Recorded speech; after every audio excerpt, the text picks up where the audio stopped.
Hello and welcome to my portfolio. My name is Alexander Diesner. I recently graduated with my bachelor's in fashion design from Arizona State University as part of ASU FITM, and I am currently based in Phoenix, Arizona. My senior thesis is titled Decomposing Memories and explores the idea of how our memories of our loved ones fade over time after they have passed on. This collection was a wildly emotional journey for me, as the core inspiration came from my own grandmother's death. Passing shortly before I began my education at ASU, I was not afforded the proper time to mourn, grieve, and heal. This translated into my first collection, titled Sempiternal, which dealt with feelings of anger, entrapment, and fear.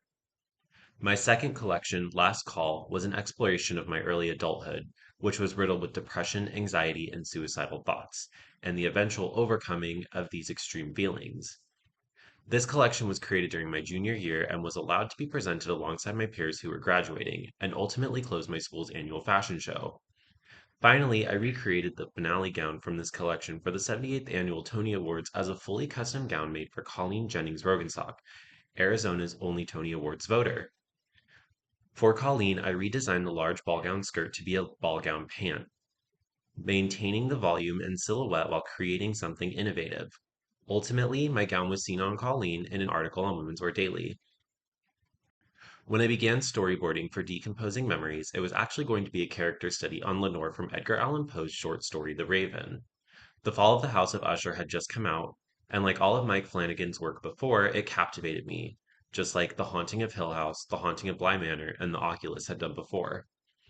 As I was writing my collection brief, I realized that instead of digging in deep into Lenore's character, I was instead writing about a lot of my own grief with my grandmother's death, and I channeled those emotions into what would ultimately become the story prompt for Decomposing Memories.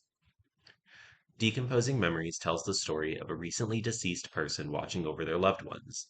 As time passes on, her spirit begins to decay, represented in the form of a white rose.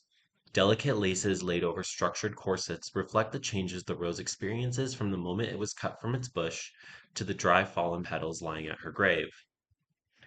As her spirit begins to decay, so too does her physical form. Told through fully fashioned, zero waste knitwear, the knits go through the different stages of decomposition. Soft, plush velvet yarn transitions into a textured yarn decorated with slubs and tufts of cotton. The dry remains of the deceased are echoed in a soft cotton yarn, reminiscent of the skeletal system. This collection was also related to my minor, which was in sustainability. The collection heavily looks at waste reduction in the fashion industry, primarily through fully fashioned knitwear. All my knit pieces reflect my research and passion in knitwear, and each piece is a unique, fully fashioned piece. Additionally, this spawned an educational video that explains and demonstrates how knitwear can reduce fashion's waste issues, as well as an accompanied research paper. I also used my knowledge on the technologies that the sustainability industry has been using to conduct a research paper on envisioning a sustainable city, and built my entire city around the idea of it being the sustainable capital, from agriculture to manufacturing. Both these research papers, the full editorial photo shoot of Decomposing Memories, titled The Cabinet of Curiosities, Memento Mori, runway shots, and the collection Last Call, both on the runway and the rooftop editorials, are on my website, alexanderscottsdesigns.com. Without further ado, I present Decomposing Memories.